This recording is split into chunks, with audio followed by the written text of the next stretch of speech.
Hello, welcome to Season 5 of How to Play D&D, the explainer podcast with one experienced Dungeon Master and one failed scriptwriter to discuss D&D topics. My name is Kinsey and my illustrious guest this week is Daniel Marsh. Hello, Daniel. Hello, Connor. Thank you for having me. Yes, you're welcome, yeah. Well, I haven't had you yet. Hey, I'll tell you something. There we go. Hey, sorry. Steady Down. on. Steady on. Sorry. This season we are doing things slightly different. Our guests have selected an enemy from a list that I've supplied and they are going to educate us as to why we should use these creatures, and of course I will interrogate them until they dislike that creature. Are you excited? That I am. Yeah, so what category have you picked? What enemy have you picked for the category? An enemy? I'm not so sure. I've picked the Owlbear. Let's get to it.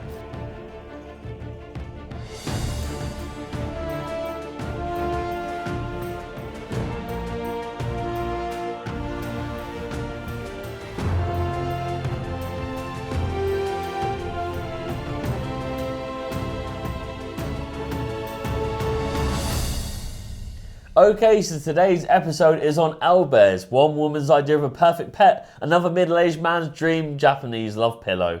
Daniel Marsh, how many times can a retainer pass through my body before I need to clean it? What am I doing? I mean, I think you've got some form of oral fixation, but I think you're capping at about 0.5 there before it needs a wash. Clip that. There you go. All right, so we'll get into We'll get into the question. I'm too old to understand. We've got the giggles here. We're gonna get into the questions now. You're gonna sell me the idea of an owlbear in D&D. That I shall. Why did you pick owlbears? Simply because they are the coolest thing that I have seen come out of the Monster Manual. All right. There's all sorts of different folklore weaved in there. All sorts of different creatures that the wonderful people at What Sea have cooked up. But to me, it's simplistic, it's big, it's scary, but it looks so friendly. Yeah. It's great. Old middle-aged man's Japanese love pillow. Am I right? I am not making love to the owlbear. Yeah, fair enough. I thought you meant to a middle-aged man. I was like, well, I'm out. That either. Yeah. I'm out.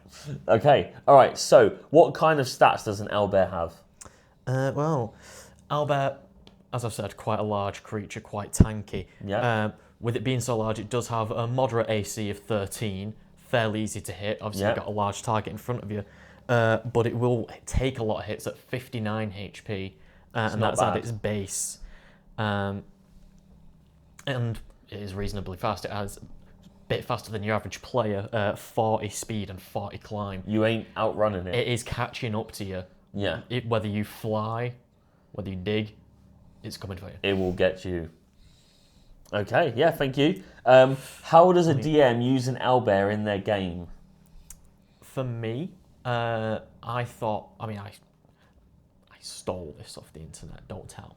But Heard it here, folks. An owlbear is either a very good creature to have as a one-off, either as like a pet of... like sort of like the lieutenant of a big bad evil guy, or something that is just traipsing through the woods on its own that your players stumble across. But there was a lovely encounter that I found online which I am longing to use, which is your players come across a cave with tracks outside leading in, and slowly those tracks turn into human footprints, and it's actually a druid's cove filled with owlbears. Oh, okay. All right. Guardians of the cave and the forest. And you really don't want to go near the cubs. Nice. Okay. All right. Sounds a bit interesting. Can you give an example of when you used or encountered an owlbear in D&D?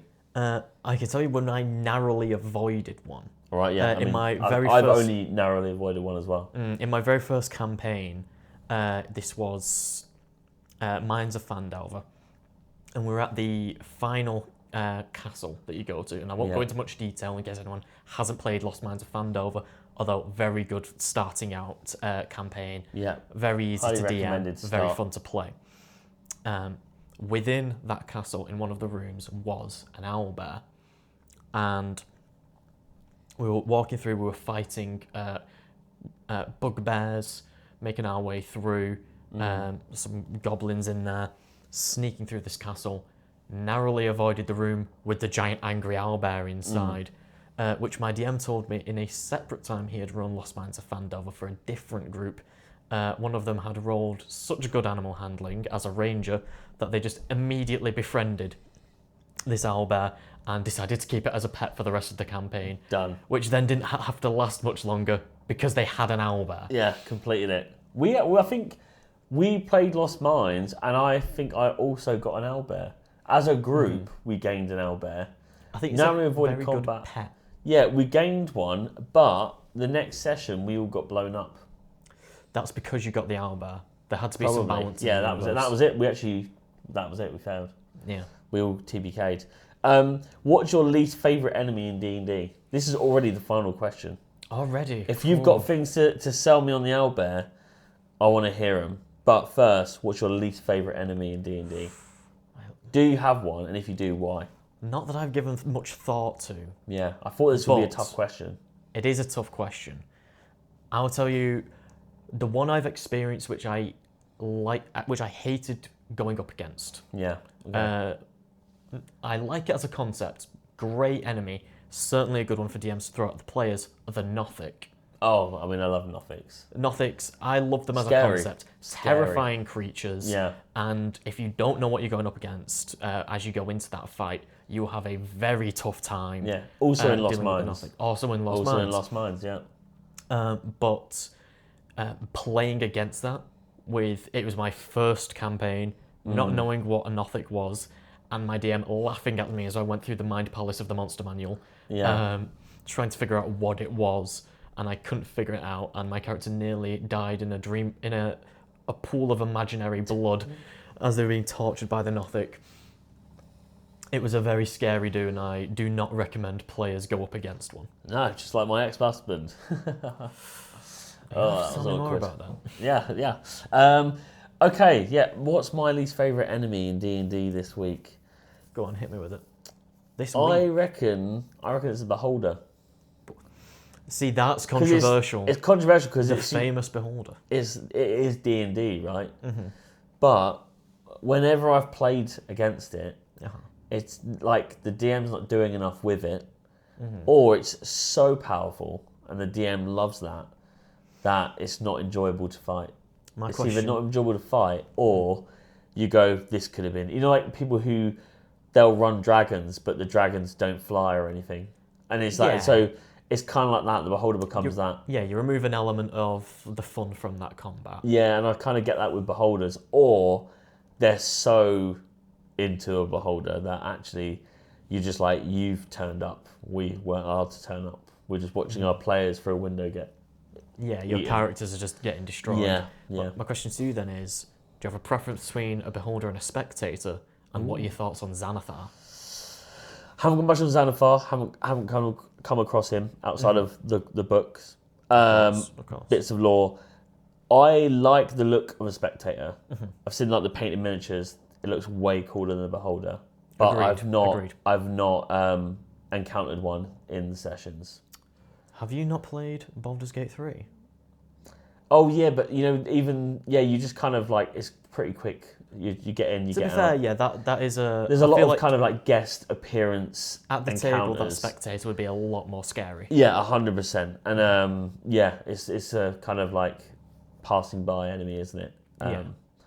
It gives you a scenario, but it's nothing like, True. It's not memorable. I will say that game did make the owlbear very memorable.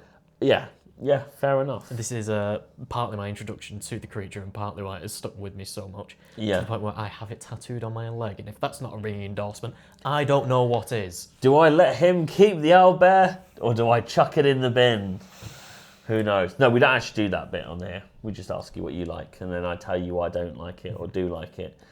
Then ask you what you don't like, and then I tell you why you're wrong. And then we kind of make up if you'd put my owlbear in the bin. off chat. Yeah, fair enough. Go on then. What are your thoughts on it? Do you like it? Have I successfully sold you? Would you use it in your next campaign? I like the owlbear. I'm not one for cutesy things. I think it is cutesy. I think it being cutesy is slightly what puts me off it, because it is literally a bear which can tear you to pieces with an owl's face. It's got talons. You know, it can do a lot of damage, and yet everyone thinks it's cute. And I kind of like, it's like the Grogu of D&D for me. Yeah. Like, I get the appeal. It's not for me. But is it a good encounter as a DM? Yes, because people love it. This is it. If I brought an owlbear out and you didn't expect it, you would love it, right? I would love the owlbear, and if you threw it aggressively at me, I would be immediately disarmed by its cuteness. Charm. And I would be immediately decimated yeah. within a turn. So I think it's a double-edged sword. And so I think it stays. You think it stays? I think it stays. If it's a double-edged sword, what's wrong? What's more exciting than a double-edged sword? You know, we got to get those numbers up. Got to get Triple, rookie numbers right now. At what point does it become a mace? Exactly. Yeah, sure. All right. And today's adventure is sadly coming to a close. We're back again next week with the topic: how many pitch tents can I fit in my anus? And as always, thank you for tuning in. And if you like joining the D&D action, then please follow us on Instagram at HowToPlayD&D or check out the link in our bio to join our Discord server. I've been Kinsey. And I've been Daniel Marsh. Good day. Good day.